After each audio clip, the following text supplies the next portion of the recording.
Hey, what is going on, you dead set legends? And welcome to the Ready Bang, the number one live interactive podcast in the world.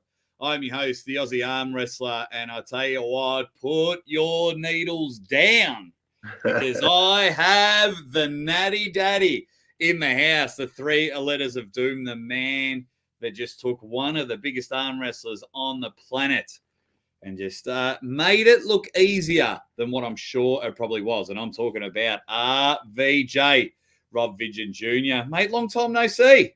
Yeah. It seems like it's been a millennium, right? Well, actually, it has been a long time since you've come back onto the show.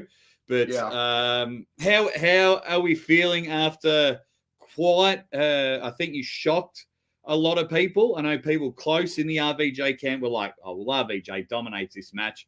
But how's the body feeling after such a successful win over Brandon? Yeah, a little bit. I had a little bit of sores. I think part of it is from some of the after pulling. I didn't pull too crazy, but enough. And also the nature of how the matches fell. When you're reaching for somebody and then you start coming across at that extended, put a lot of pressure on my shoulder and those areas that I had the old injuries. But everything held up. I think it's just general soreness and all the familiar places. So I went to the gym yesterday, light cardio with my daughter playing pickleball. And then today we actually did my first leg day in about 20 years. Imagine that. Oh my God, what has changed? Why leg day? Yeah, I did a leg. Well, you know what it was? My whole life, I was a roofer. So I was always climbing up and down, up and down, up and down. I was getting leg day for like 8, 10, 12 hours. And I challenged anybody to come do the work I was doing. But I haven't done that in quite a bit. And more so than the jokes of people making fun of my legs, I think for overall body strength and being an athlete, it has its positive payoffs to work your whole body. And where I'm kind of a little more sedentary now, and I don't want to be the guy that can't get off the toilet when I'm like in my 50s. I got to be able to at least squat off the toilet, or God forbid there's a fire, I want to be able to carry people down the stairs, out of the stairs or something. So from a sports perspective, I've heard nothing about if you're not doing some form of leg work, you're cheapening your whole system for growth. So as a natty daddy, I figure why not give myself even a couple percent advantage. Bang. Well, at least you don't want to be like Dave Chafee, because at Knuckles Up 1, he was on the top floor and the alarm went off, the fire alarm, and we all had to evacuate the building. Dave was like, it's not leg day. No chance. And I'm going to burn. Yeah, let me burn. He just stayed in his room. But let's have a quick say hello to everyone that's keen to see RVJ, and why not? He's one of the best characters in the sport that we have. Roy is hanging about. Atlantis IRL. It's like RVJ smash. I got a poll going on. Who would win? Of course, the talk of the town's RVJ versus Ryan Bowen. We'll get to that in a moment. Engens for Taco. Oh, yeah. Some of these names, man, they're the best. What is up, Jake and Sir RVJ from Steve? Yeah, I like it. Sounds like I should have a little more money in my bank account. It's almost like right under Lord. The knighthood, Sir RVJ. We can do that. We can do that. Spermy's ass is cream. Says, what's up? Bang, bang, bang. Drunk Eddie's in the chat saying, hey, fellas. Andy Beckett. Ass is creamy. You guys are serious. Yeah, he's a real good dude. But credit to Spermies. He had a bit of fun with his name, and he tried to change back to his real name. And I told him off. I said, everyone knows you as Spermies. Well, call him Spermies. Are all the Hermes variations the same guy? No. So the Spermies ass is creamy is the first one. The first time I heard that one. I know there's Hermes or Hermes Graspsowini. Yep. Then I know there's herpes asperini or something. It's like herpes. So there's a few variations that are very close. Yeah, and then there's one like about like hemorrhoids. Someone's done an Hermes about hemorrhoids. Yeah, they're all different people. Oh wow. Yeah, they're brilliant. Andy Beckett is in the chat. Megatron, yo, what's up, usual suspects? He was there at the event on the weekend. Megatron. He introduced himself as Megatron. I'm like, I've seen you in the YouTubes. Yeah. We had some laughs down there because I'll tell you what, in that New York, New Jersey area, they're all giant dicks just like me. So it's like we're on the same dialect. They like to have fun. They like to have a few drinks. They like to liven up a little bit. And I felt like I was at home in that environment. Oh, mate, it was brilliant. We'll get to that in a moment. I just love to say hi to everyone, including my man, White Wolf, who actually met me at LA Airport on the way to Knuckles Up just to say g'day and hang out for a little bit. Got a lot of time for White Wolf. Who else is in the chat? Roy Baker. When your legs get stronger, your whole body gets stronger. Yeah, it's an interesting point. I've been hearing that for about 20 years. I had a guy that told me, he's like, if you just did squats, your arms would grow. I'm like, I can't get my head around that. But after hearing it enough and watching enough videos about, all how your system works, and really your biggest muscles are in your lower half, and by neglecting that, you're testing GH or whatever. So anyways, I'm at a point where if I'm going to train, I could take one day a week and run it, especially when my daughter's an athlete now, and she really wants to get the vertical up there and keep the conditioning up. By me not letting her do, squats and all the things that would help her would almost be like neglect, right? Yeah. I'm a lot of things, but I'm not a wayward parent. Yes, that is very true. After having some pretty cool conversations with you over the weekend, I can definitely vouch for that. Bad Sugar Brad, it's an arm wrestling addict from Vermont, saying g'day. Red Hot Chili Peppers, ready, bang, bros. Just make sure I want to say hi to everyone. What's up, Jake from Varley? What's going on, my man? On the Tree of Woe, he was there again. Knuckles Up 2 was a banger, which was brilliant. Bear paw for the W. Absolutely. We got Benji Mack and NW UK1 ready, bang. Just first of all, Rob, give everyone a bit of a bit of an insight of like, because people are like, well, they're paying you Aussie, so you got to say good things about them. Tell everyone like how professional this outfit were. I thought they were pretty good again. Yeah. So when I got invited by them, I didn't really know what to expect, and I didn't know if I could trust what they were saying. They kind of popped up out of nowhere. They're inviting me down there. I kind of like, I've been burnt by promoters in the past. I was a little hedgy. So I asked Marcio, I said, how'd they treat you? How was it? He said, they're amazing. So I take it on Marcio's word. I go without any hiccups. And from the second I walk in the hotel, it was midnight. We got there like maybe 12:30. Chris comes right down, meets me there, makes sure he's taking care of it. I'm like, the fuck, you're probably run ragged. You're up at 12:30, right? That showed me right there that they were making sure that regardless of the time I came in, that I was situated, that I knew what was going on for the following day, that my room was okay, that everything was where it was supposed to be. And they gave me a bag full of shit that was nice. It wasn't shit. It was nice stuff, all sponsored stuff. Nicest jackets I've got, nicest athlete package I've got. And from there on, between the food, the care of the athlete, the vibe, and the overall feeling in the room and the production they put forward, including other bigger, we'll say budgeted productions, this was my favorite weekend I've had in arm wrestling today. Yeah, and just the I just enjoyed one of my favorite things, and I'm not sure if it's the same as yours, Rob. Like there was a stage there where we all met for breakfast. And then we were just shooting the shit that it was like, oh, hey, guys, we got lunch in half an hour. Right. we just all had to move, and then we just all kept it going there before we all went and had naps.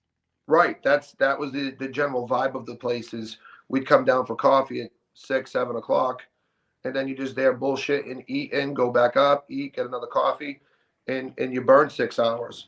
And that's the kind of stuff that makes it that you're not there on a business trip. Like everybody's there for business. But there was a kind of a camaraderie and a feeling. And I think it all started with kind of the grounds they laid out for everybody and the accommodations they set forth. And my opinion of the whole thing is very, very high.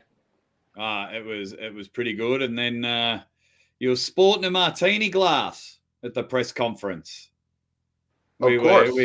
We had I had a beer with RVJ before the press conference. He was enjoying his martini when we went up there. You've been a part of press conferences before, and we're there at Knuckles Up. What are your thoughts on the whole press conference shtick, so to say? I have mixed emotions about it. Yeah. Because I think if people say what they really want to say, which I think for the most part, if you're not trying to make a show, there's going to be a general level of respect. And for the people watching, they might think that gets boring. So I think that there's a pressure to try to troll. And depending on things, it can get played out. It can get cringy. I don't necessarily think it's necessary. Like, I think someone could troll around like we did. Like, we were sitting around there at lunch or whatever, and some of the opponents would like troll on each other. Like Merlot was kind of trolling Holland if he drank that bottle of Merlot he sent over. Like, I think you could splice together random interactions that are natural instead of people sitting there taking time to talk, because I think we all have an understanding that, the people are qualified. They try to make good matches, and there is a level of respect amongst athletes, unless you're a total fucking dick face. And those people are out there. But to try to think like the only entertainment value is by dogging on the guy you're pulling, I mean, I think you can have an incredibly entertaining match. Conor McGregor's not the only lane in the world to go in sports, especially when it's like manufactured and stuff. So I'm on the fence about if it's necessary. And some people, they don't want to have to be paid actors and have to be paid to be paid speakers. Some people have a knack for it, and some people don't. And that shouldn't be a qualification for being a great athlete. It's hard enough to go there and compete with a great athlete, let alone now you got to be a fucking photo model for your photo shoots, and then you got to be in front of cameras and feel weird and maybe trip on your tongue, and then the rest of the world that doesn't have to do that is quoting you or some shit. Like, I'm on the fence about that shtick, honestly. When you do it as a production as a whole, like all the press conferences I've seen, I would say they could get scrapped.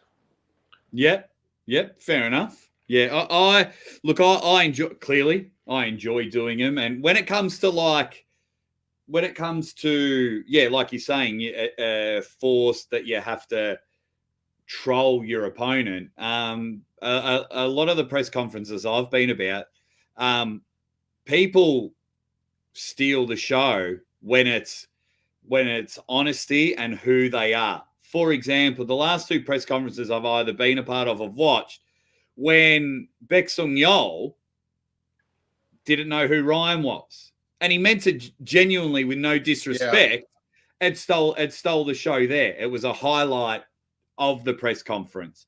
And then at the last King of the Table, there was a female puller named Nisa Kamadan from Turkey. She was just stone cold killer, said about 5 words, and I was like, I'm interested in watching you pull. I think there's so much room for improvement. I think if they don't go forever, I think they can be really good. Yeah, I mean, it's just kind of like a Q&A type thing, that if there was really questions that could be kind of like, I don't know, like open-ended, like it could be simple answers, like to guide the people through, like, what would your plan be? I mean, I hate when people say, like, I don't want to give away my plan. At this point in time, if you don't want to give away a plan, I could have told Brandon what my plan was, and he wasn't going to go back to his room and change something or retrain something. Like, in a boxing match, someone's going to come in and try to punch your fucking face. You know that the whole time. So, like, giving away your plan is dog shit. Like, so a lot of people try to be too secretive, like they got some secret fucking weapon. If you just go and, like, ask questions that might be open a lot of curiosities about that specific match, even some that are a little controversial. Like, if I had Tom Holland and Merlot on a rematch, I would ask Tom Holland straight on if he feels genuinely he got fucked over. Yeah. I would ask him that, because that's a controversial comment where he could take the politically correct route and go, no, I trusted the refs and everybody, and what happened was supposed to happen. Or he could go, yeah, I do. I feel like that first round was mine. That whole first, I feel like I got 5 fouls that were pins. So you could ask that, but to try to get people to kind of like talk on their own and develop their own heat and storyline, it's not organic. Yeah. No, it was, yeah, I get it. I get it. People are saying that Tom was fecked over. We'll get to those. We'll get to those matches in a moment. We'll kick it off with the first one here. Now, just explain to people, because the athletes aren't in the arena watching the event, guys. You just want to explain to people what the athletes are doing whilst the event is going on? Yeah, it's cool. We had a back room, a side room right next to the main area, so we could hear, feel, see the people, the energy. We had a big, like, double wide, like, function hall room with probably about 4 tables on it, every kind of band equipment, waters, giant screen TV, seats, proper arrangements for us to warm up, watch the show on a big screen TV, hydrate, mingle, and get in our own zone. So we could see everything the way people at home could see it and relax and do whatever it is we had to do. Yeah, I thought it was great. So did you catch any of the matches? Have you rewatched any of the matches? I didn't see the matches restreamed. So I caught every match with the exception of seeing my own through a camera. Okay, brilliant. So what did you think of this first one here, Steve Walker and the Tank? Jeremy Patrcia. Yeah, I was really surprised with how dominant. So this was a great leading match because this guy brought a fucking entourage with him. That totally set what the a tone crew of the whole building, right? This is like, I don't know, going to a rock concert and instead of having some scrub open up for you, like, I don't know, fucking Leonard Skinner comes out and plays Freebird, or Metallica comes out and plays something like Hard, Fast, Ready and gets that shit popping, you know? So it's like they open up and the energy was real strong, and Steve Walker being the local guy, but also like that wasn't a gimme. I mean, I don't know where he's at. He won the qualifier, I think, and his hand and wrist looked very, very, very hard to deal with. I mean, for Jeremy was feeling big and strong. And I mean, I know he took some time off, and I know from experience, it's tough getting back on a stage and competing at a high level when you've been laying low. But I mean, Steve you can't take nothing away from him. It was domination. I mean, fucking guy's got the power. You're a guy that clearly gets jacked up during an event. What's your thoughts on getting slapped in the face multiple times? Yeah, man, I don't like the way it feels getting hit in the face, but different strokes for different folks. Because I'll tell you what, that guy's missing his calling. He should absolutely be, if they do a sequel to Full Metal Jacket, where Ron Emery, I think he passed away, he absolutely could play like his stepbrother or brother coming in for a new crop of guys. He's got the total drill sergeant look. Yeah. He's got the look on lock, as well as the voice. Like, he barks at you. If you were constipated and that guy was like, Ozzy, I don't have time for this, you better take a fucking shit, you would absolutely squirt a rocket right there. That guy does not. That guy is like, what a corner man too. Like, he could be anywhere in that building, and you know if he's rooting for someone. Well, I think it was I'm with you. It was a really good opening match. Both men screaming and shared and get slapped in the face. Even I was like, I hate being slapped in the face. It's one of the worst things ever.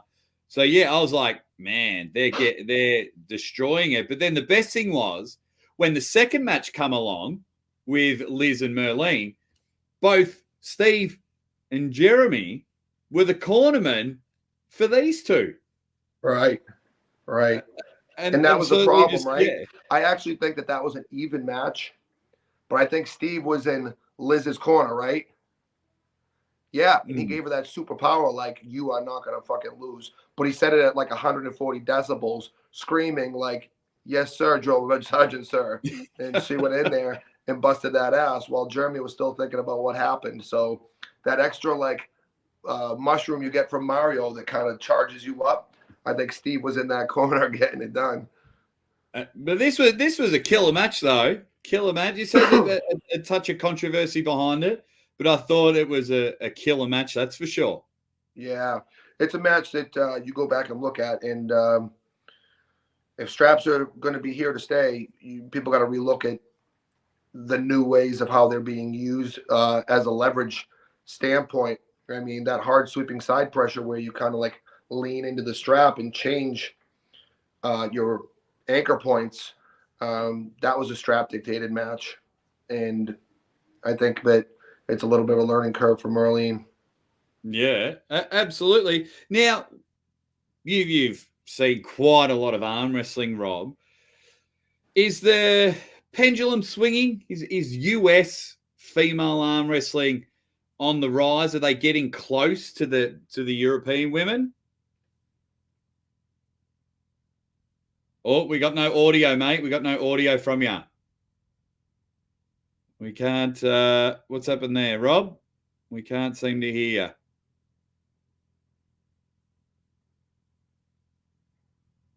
Nah. Something happened with your audio there when someone tried. So we'll just see if Rob can fix his audio. You're on mute. Hang on. You're. Nah. Maybe. I'll just wait till he comes back. But yeah, we'll get to that match in a moment. Shout out to a lot of the usual suspects that were there. Hopefully, Rob can just hop out and hop back into the chat. Yeah, hopefully, point it at your ear, Jake. But yeah, these were some pretty good matches. We'll just wait for Rob to jump back in. Let's see. Am I back? Yeah, there we go. Sorry about that. I must have touched something when I tried to ignore the phone call. All right, so you were asking about female in U.S. being on the rise? Yeah.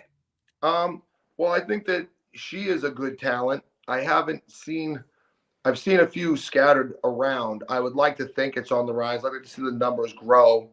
You know, I hope it is.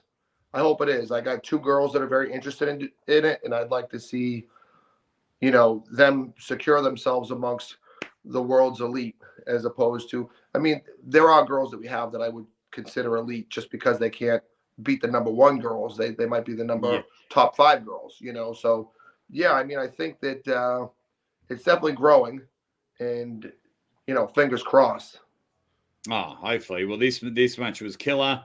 Both ladies put it all out there on the YouTube live, and it was brilliant. And then we kicked off the show. What a way to kick off the pay-per-view with these two meat cleavers.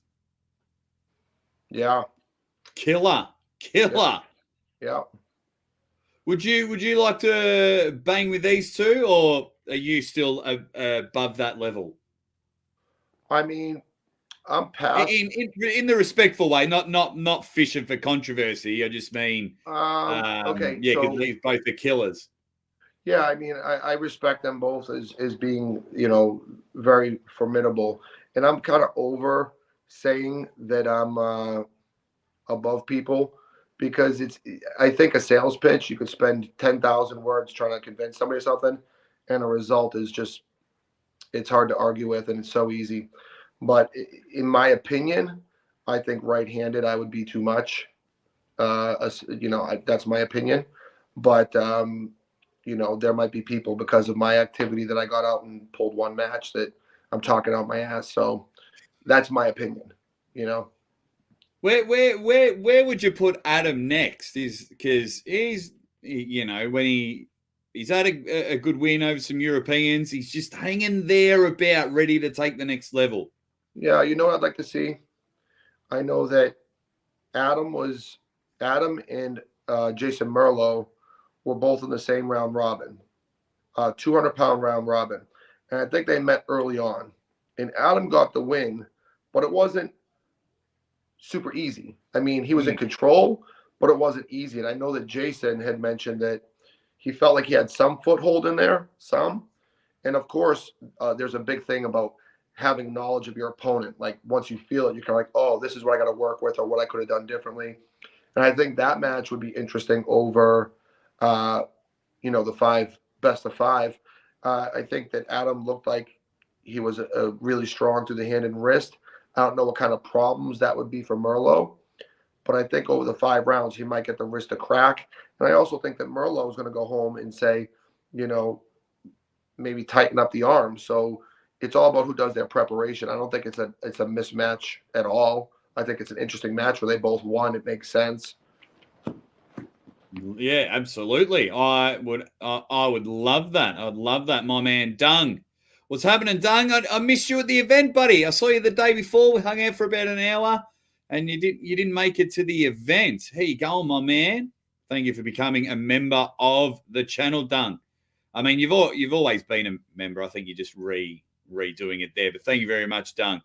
It was great to see you. And then so that match was killer. And then we had match of the night. I think it was 16 restarts, I think. These two take this match around the world. If you're a promoter, book this match because it'll go different every single time. Yeah, that was one of the better matches I've seen in a long time. Very balanced. Very impressed with his strong and crisp. I'd say Jason Merlo probably has one of the very top roles for application and power output in North America. And for Tom to be able to find a way through strength and proficiency to kind of still set his like high type of hook and shut that top roll down, for me was super impressive. And I would have thought if one guy got their lane or the other, it would have been destruction. But they fell into a way that was just straight war. And I just, there's only one part about the match I don't like, and it's that not just that match. I think it's arm wrestling in general because I've been bit by this in the past. An elbow foul should be for. Well, I saw somebody commentating on another match saying they had 3 elbow fouls. They should have taken the foul to get the restart. First of all, anyone who purposely elbows fouls to get a restart should be booed off the fucking stage. That is not a strategy. That's something that accidentally happens. Second of all, elbow fouls should be like, if I start and jump my elbow to get height, that's an advantage. If I come forward to press off somebody, advantage. If I drag back to secure back pressure, advantage. All those things are advantages. But if you're getting pinned and you happen to slide off the back or the side because the side pressure surge and you lose, it's not a restart. That shouldn't be a foul restart. Yeah, it would have been. Yeah, I'm big like that. If you're like near the pin pad, within a couple of inches, and you come off, you're kind of saving yourself. And we've seen it so many times; it can change the way the match goes. You could hang on and you've bled someone out, and you just jump off, beauty, restart, and you get to go back in the middle. I'm with you, but I can't take anything away from these two. If you're a promoter out there, book this match. These guys I think showed up. That should be a Knuckles Up should just suck that up as a redo. I mean, and it's not saying that Jason didn't earn it. And sometimes, like, you see people complain about the rules. Believe me, I've been fucked by a lot of refs. You go to different countries and pull hometown heroes and stuff like that. You're gonna see refs get very lackadaisical if their boy starts losing. They're gonna start to get nearsighted, farsighted. Looking in the other direction. A lot of things can happen, and I've been bit. But at the end of the day, sometimes you gotta just swallow it. That's what it is at the day. It doesn't mean it would have been a blowout. Jason was very much in that. It was very much tit for tat, and he got the W. I'm just saying, as a fan and a person that looking at arm wrestling a little deeper, I think it's an incredible match to run back again. Let them go home, train for a couple months, try to figure each other out, see what the evolution is, and who can flip the script. I mean, if he doesn't pull Adam Morzinski, that's your match. Yeah, absolutely. I would love to run it back and say Arm Gods and make Jason fly, see if that plays anything. And then their third one, whether it's Arm Gods, whether it's Knuckles Up or whoever. And then if you can find mutual ground for the trilogy, I could watch these two pull all day, every day. They absolutely killed it. And that's why it was match of the night for sure. Absolutely. And then we've got the main event. Geez, Kamil is upsetting everyone. He dominated. I love Cody Merritt, but Kamil dominated. Yeah, but that's an upset for the 99% of YouTubers who just don't really look at the analytics. All you got to do is look at what Jerry Caderet, how he snipes out and poaches off of people who sit back on that top roll like that, and understand that Kamil is basically the same exact thing, left-handed, and very few people. To beat Kamil, you've got to have balls enough to throw your shoulder at him and get him out of this lane and turn him into this lane. But everybody wants to take the bait that feels so comfortable here.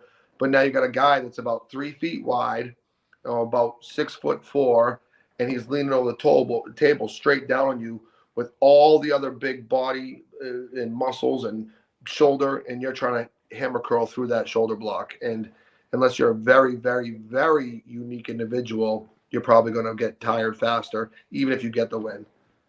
Is there, do you think Kamil had any chance against Devon?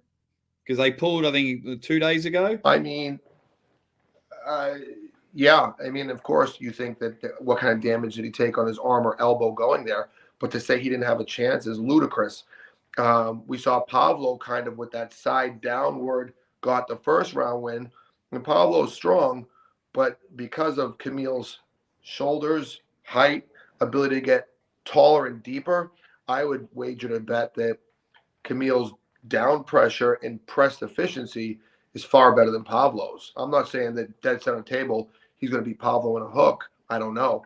But I'm saying if he gets on that arm, he's going to be a much bigger problem than Pablo. And I'm thinking he's actually pretty fast for a big boy. So I'm thinking that, yeah, I wouldn't be surprised at all if I found out that he waxed it. Well, get in the comments now. How many pins do you think Kamil Jablonski got on Devon Larratt at Arm Wars? Let me know. We've got no idea, guys. It says here a little spoiler action. No, because we were hanging out with Kamil on the weekend, and he had to flog himself off to Vegas to pull. So yeah, that's all we know. How many pins? Let me know in the chat. Roy reckons at 6. The Chartist says a shutout. Eric Cahill says, I hate to say it, but Kamil is beating Devon. What a start of 2024 that would be, with a Devon loss on the left arm. We wouldn't have that. Well, now, yeah, not gonna. I think that once that dude starts pinning you, it only gets worse from there, because Devon's not super fast, and from what we see is he likes to hang out there, and maybe people will die. But I don't think that Kamil's going to get tired on that, because he's sitting kind of like on that little bit of a wedge. It's not really like muscular tired. And I think if he pins you and you go to that hard negative, that failure point, you're going to fail a lot. You're going to get tired a lot faster than he's going to. And if he gets the first one, he might get all of them. Oh, I love it. I love it. Good segue, because something else that I loved was this match here for many reasons, Rob. For many reasons. One, because I was able to meet you and your lovely wife in person. I was able to hang out with Brandon Allen. But, I'm a sports guy, any sport, and just as little as 5.5 years ago, Rob, it's coffee time, so I stick WAL on. You're a staple of WAL. You're ripping your shirt against Craig Tullier. So I was like, when I'm on stage and you get yourself a big win, I was like, for me, thought that was pretty cool. Like 5 years ago, this bad dude's on ESPN, ripping shirts, middleweight champion of the world. And then I'm sitting there going, hey, buddy, yeah, good win. Calling you to the table and watching you do your thing, getting to call one of your matches. Yeah, that's awesome. I mean, it was a nice way to come back to competition where a lot of the normal anxieties and pressures didn't really exist because of how the environment was laid out. So it was a great match to be part of, for sure. Oh, I loved it.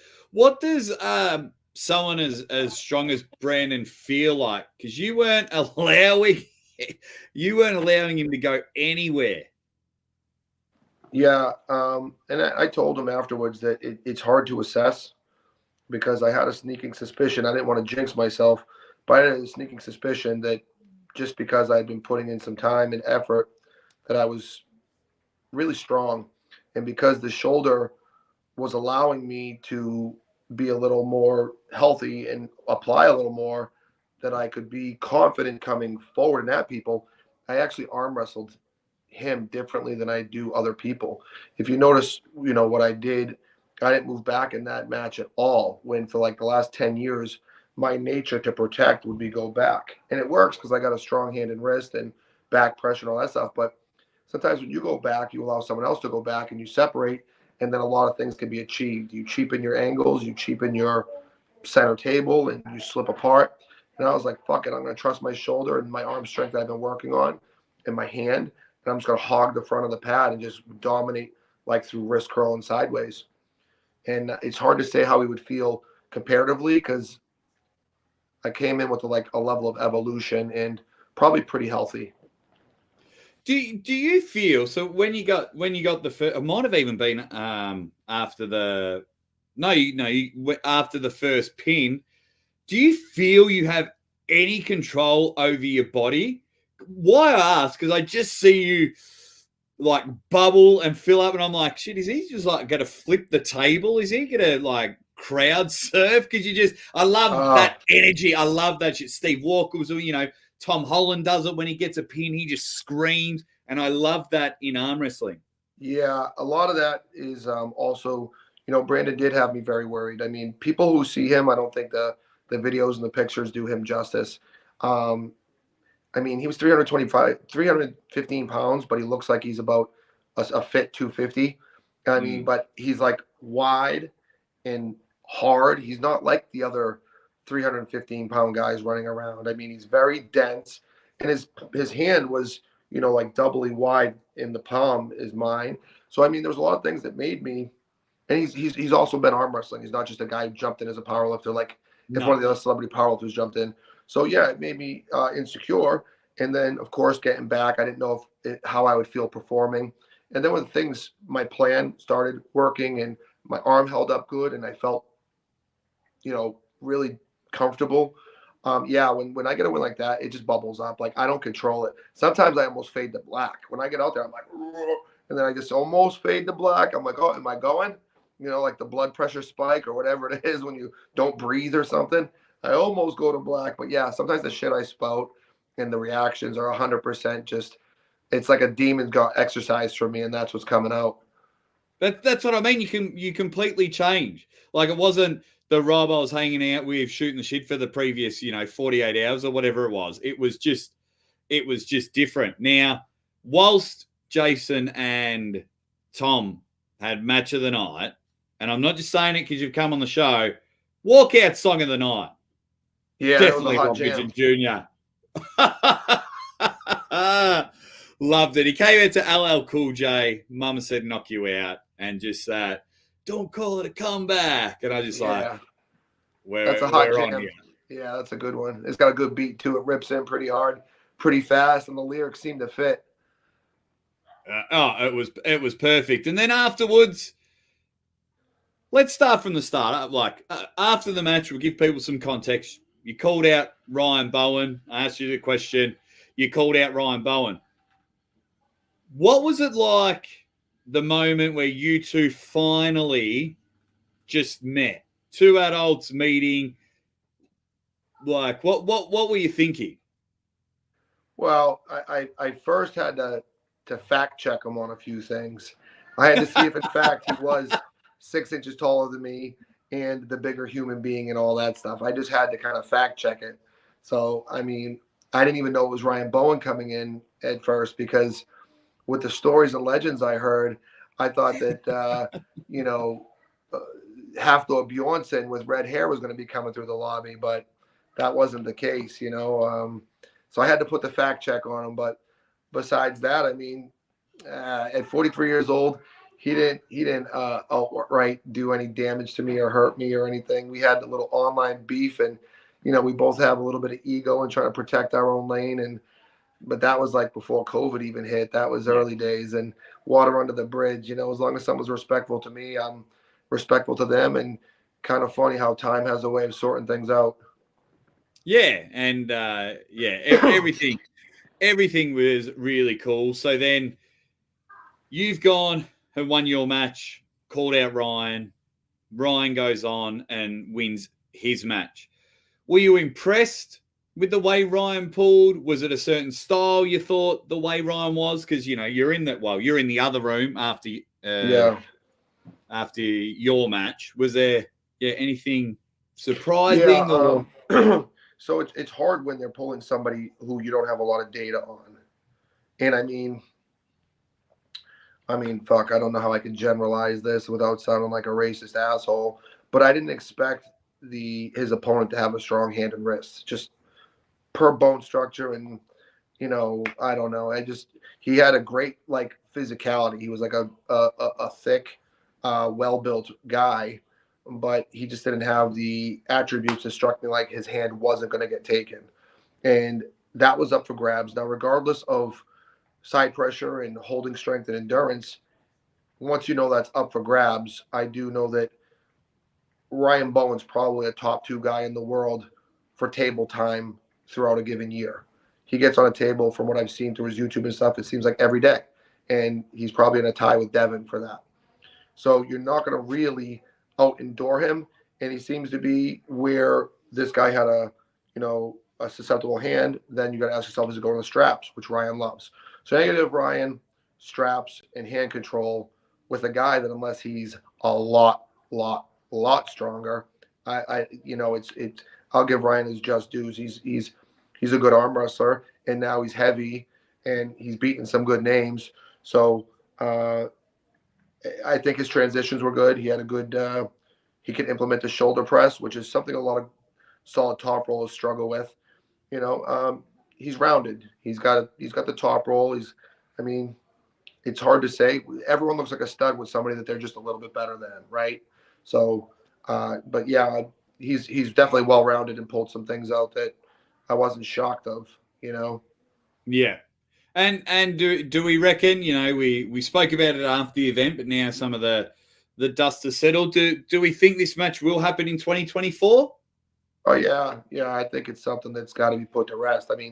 We don't need to be throwing daggers at each other to have a competitive rivalry. And if things get a little spicy, because that's just how I am, and, where I am, like ball busting, some people in other parts of the world think is totally atrocity and rude. And, that's just how we talk.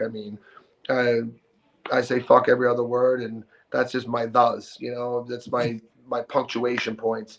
But, we can have our fun with it, and if it stays respectful or turns or whatever. But I think from an arm wrestling standpoint, where we're on the same kind of try to get to the same place, arm wrestling's funny. It's got a lot of pit stops, and everyone's trying to get to as far down the road as they can, but no 2 people can occupy the same spot. You land at the same spot, you got to battle, and someone stays in spot while the other one advances, or one goes backwards and someone else holds the spot. So if we find ourselves at the same checkpoint, that's the nature of the arm wrestling beast. We got to sort it out. Yeah, it's going to be good. Let me know in the chat, you Dead Set Legends. Let me know, where do you want this match? Ryan Bowen versus RVJ. Where do you want it? I'm actually going to make a video on what promotion I think should get the match. So watch out that over the next couple of days of where you think that should go. I've done a poll in this chat, and it's very similar to the one I did last night. And 74% think that RVJ takes the match. And it was over about 3,000 votes. That's pretty shocking, because that means you got a 26% of brain damaged people watch your show. That makes me sad. Love it. Yeah, absolutely. Of course, Jason Merlo wants it at Knuckles Up 3. Stevie Diamond wants it at King of the Table. Lucha Pagliacci says Knuckles Up, Arm Gods, Def's fit. Arm Gods does fit. Def not Arm Gods material. Ooh. Silky Wilkie's in the chat, and he says Arm God. So it's looking between the knuckle, either Arm Gods or Knuckles Up. I love it. Yeah. I'm excited to see what Arm Gods is all about, with just, again, like the whole experience, the general vibe, the arm wrestling. I'm looking forward to going to Ireland and, whatever. And I'm sure we'll talk to them there. And, I don't want to make any total decisions until it's not fair to kind of decide on where this will be for me to make a decision when I went to Knuckles Up and I didn't go to Arm Gods. So you got to give everyone like a chance to, make everything equal. Like, let me spend my time there. Let me spend my time here. Let's see what you all think about it. But yeah, that shit's going to pop off. And I'm sure this is nice right now. I'm drinking my coffee and I'm real fucking stoic. I worked out my legs today like a bitch. Couldn't even get up the stairs to get my camera here. So I'm real copacetic. But I'm sure all it's going to take is Ryan talking about how he's the bigger man and he saw my little baby wrist and he's going to crack it and it's going to catch me the right way. And I'm going to need to defend my post. And next thing you know, we're back at it, right? We're back. He's just got the way of kind of sometimes he can prod at that. And you never know when it's going to come. You never know when you're going to get like that hair across your ass. I didn't say he's totally not. He's still a little bit kooky. Not totally kooky, but a little bit. Yeah, it'll be good. It'll be good. So for context, for those that don't know, Arm Gods actually, had you and Ryan in this, booked to be in the same room first, and then you had online beef with Brandon Allen, and that's how you guys met earlier because we all thought it was all going to happen in March. So yeah, there wasn't really so much online beef. There's really not. Well, you're having some fun back and forth, banter. Actually, really, there was one video I put out there that I was like, I knew I wanted to get out there. I knew I wanted to take a match, kind of test the water, see where I was at, and I put a video out there and was like, raise your hand if you want a match, if you want in. And of course, a couple people hit me up afterwards, but Brandon Allen wanted in, and I got contacted if I want to do that. So I mean, hey. Props to him for nutting up, right?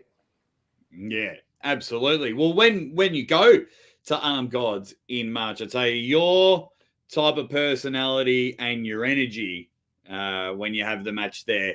I mean, this crowd are borderline ready to throw their beers at you. So I think you thoroughly enjoy yourself. Throw them at you or throw you a beer. They wouldn't glass you or anything like that, but they just get crazy and wild and beer will get thrown up there. Anyone's welcome to throw me a beer. I mean, have you seen much about James Wall? I watched a couple videos the other day. I'm careful to not watch too much, but I'll look and see if I can get an idea of physicality and vulnerabilities. I also don't like to look for that either. Because, let's say you see a guy try to top roll him and he gets shut down and smashed the pad. Then you start putting in your head subliminally, like, you can't top roll that guy.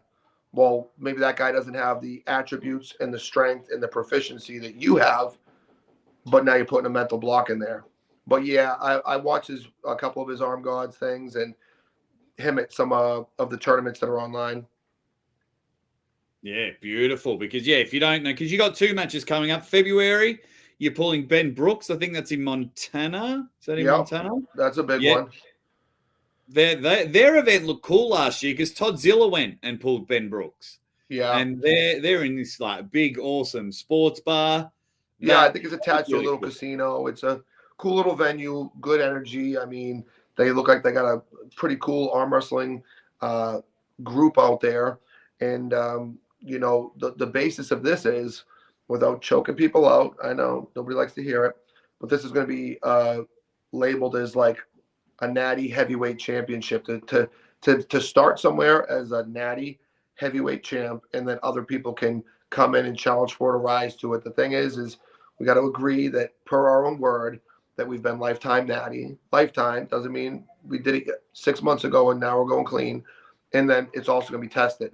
So it's setting a precedent for options for people. People are going to do what they're going to do, but it's an option that if it gets some traction and grows, it's good for people coming up and kids coming up and guys that might feel like they can't compete unless they do this. It could turn into something that's an option where kind of like you have a Raw league and a Supercharged league, So I've been on that march for a long time now, and when I got the invite, I mean, how could I have said no? Yeah. Unbelievable. And then speaking of March, we're rolling on March. You're pulling James Wall in Ireland at Arm Gods. Will you, because the week before is St. Patrick's Day, will you go over for that weekend or will you just fly in during the week? I think because of, that sucks, right? I think because of scheduling with the kids, school, and being gone for a certain period of time, I can't be out of the country that long. And honestly, if you found me in Ireland at St. Patrick's Day weekend, I wouldn't make the fucking arm wrestling event, bro. I know myself. I know my demons. That's my kind of people and my kind of environment. So I gotta know how to be able to balance the line of having fun and still going there with an objective, because I can easily go off the rails. There you go. White Wolf is like, Rob, get over there for St. Paddy's Day, buddy. All beers are on him. Yeah, but dude. He'll pay for him. White Wolf, legit dude. Yeah, I know. You don't need to prod on me, man. I didn't book my tickets yet, so let me see what the timeline is.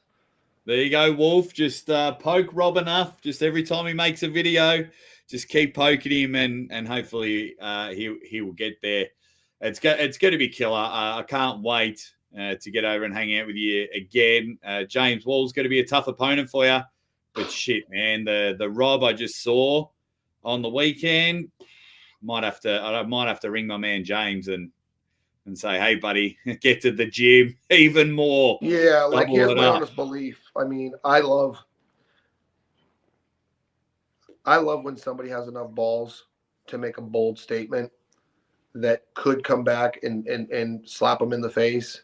But when they do it, it's epic, because at that point in time, it wasn't like really bragging because they did what they said they were going to do. Kind of like when Babe Ruth pointed to the outfield and cracked the home run. Imagine what that story would be nothing if he struck out. That's big balls to go out there in front of a full stadium and smack a home run as you point to the outfield. And I think a lot of people, especially now where everyone's spoon-fed their words about, wow, this didn't age well. You could say, like, yeah, I think I'm going to 3-0 his ass. And then it's like, wow, this aged like milk. And everybody sits there and dogs on you.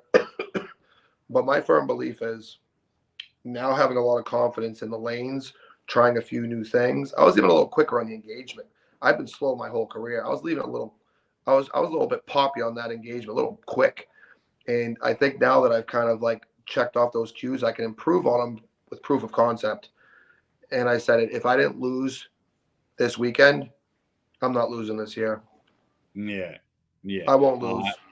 Absolutely love it. Guys, we got about 5 minutes left. So if you have any questions for the 3 letters of doom, the Natty Daddy, RVJ, get them in quick, and we'll pick a few ones, because it's been awesome that he's taken the time out of his night.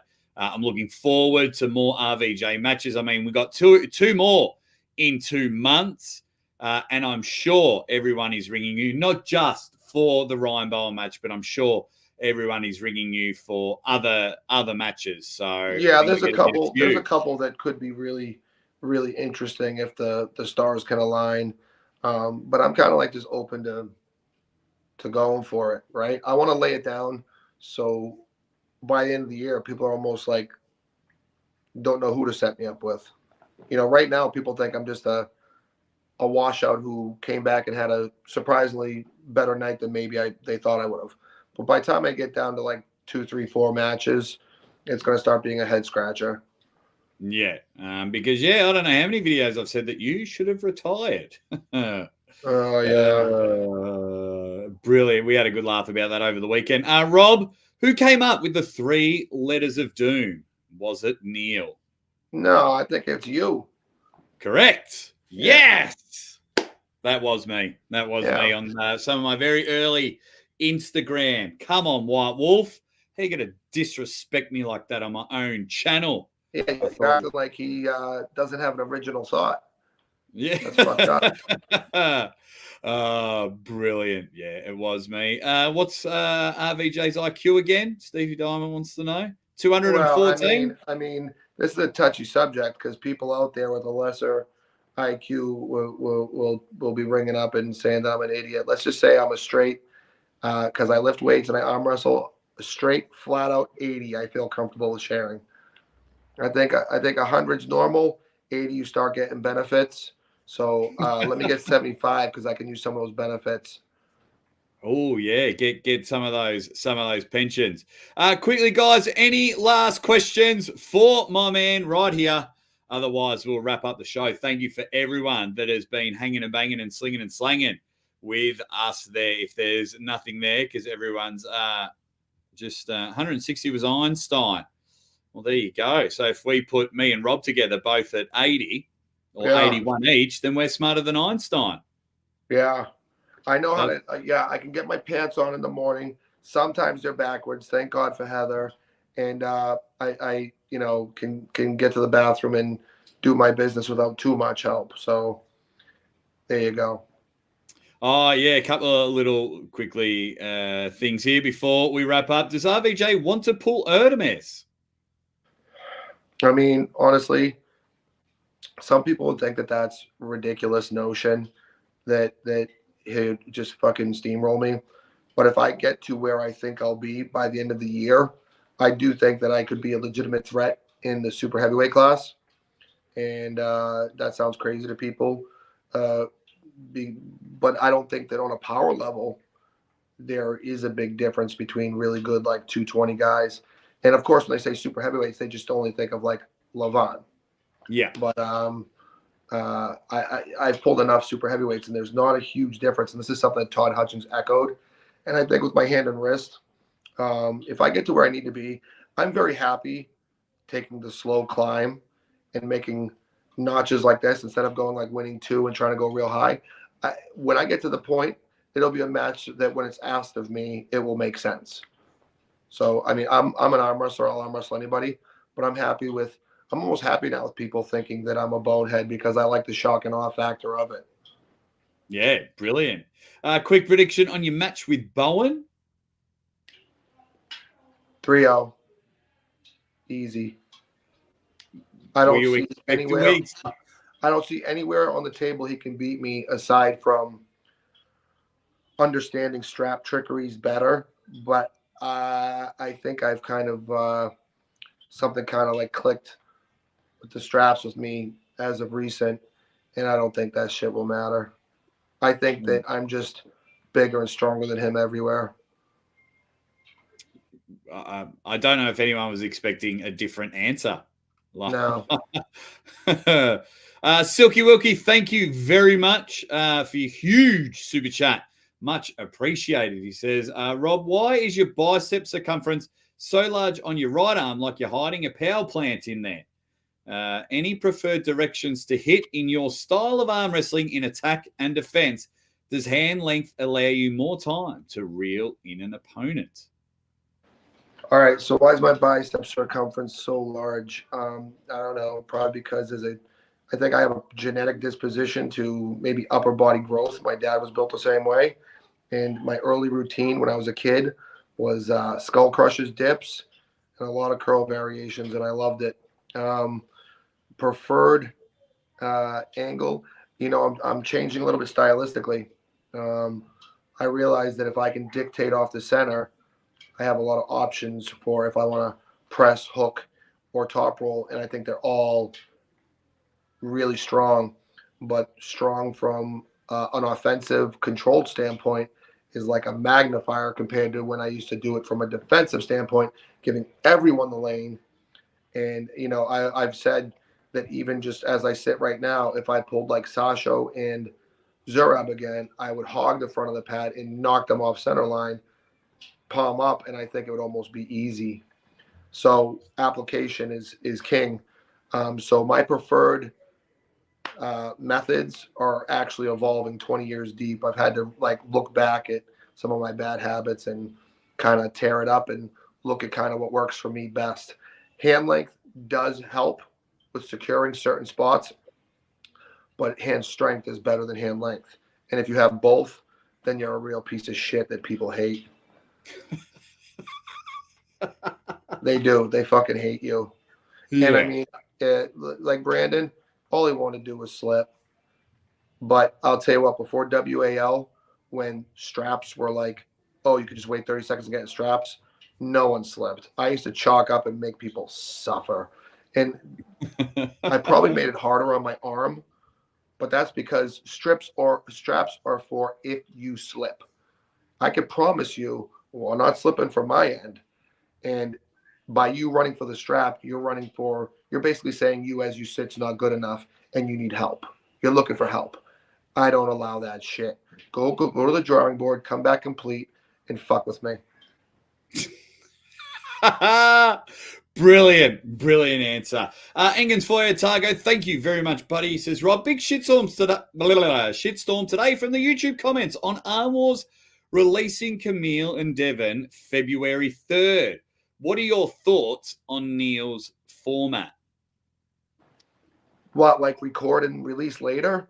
Yeah. I don't think there's anything wrong with that.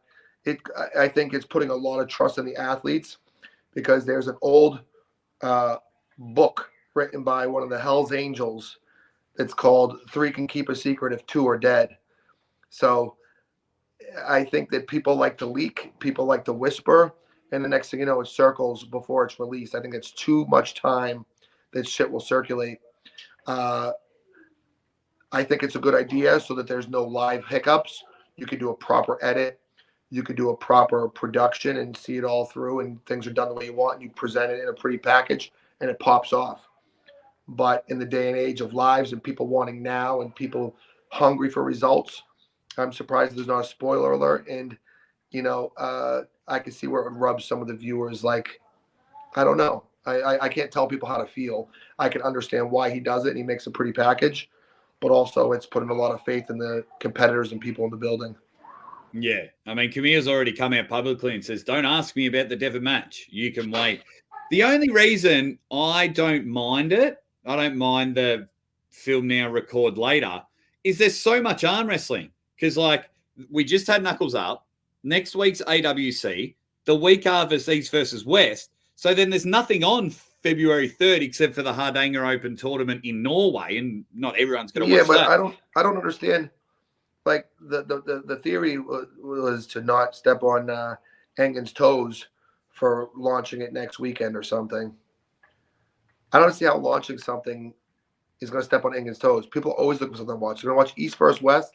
They're going to log off, wake up the next morning, and watch this interview again, or watch the next thing. Like that's YouTubers are uploading millions of videos by the minute. That's like you saying, I'm not going to upload that video because 30 fucking million people around the world uploaded shit. Such is life. It doesn't hurt anybody. People can actually watch both events. You know what I mean? Maybe he could launch it as a precursor, time it so it's like an hour before Engen's. Everyone's sitting around, probably having their watch parties, getting their fucking drinks and nachos and shit. Thinking you're stepping on somebody's toes a half the world away is weird to me, but I'm not going to tell people what their reasoning should be. Yeah, fair enough. Well, there's two things, and then we're going to call it a day because we're all going to go to Evan's channel and have a chat there.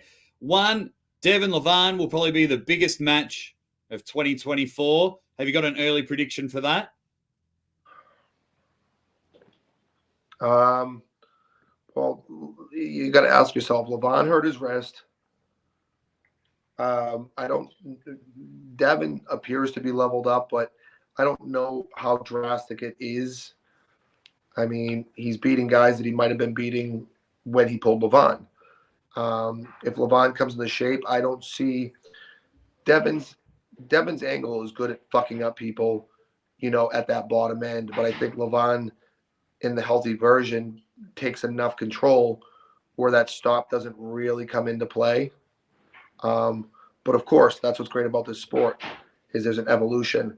And sometimes people go down. Sometimes one guy stays the same. It's drastic difference. Sometimes one goes up a little bit, down a little bit. It's drastic. So the ebbs and flows are weird.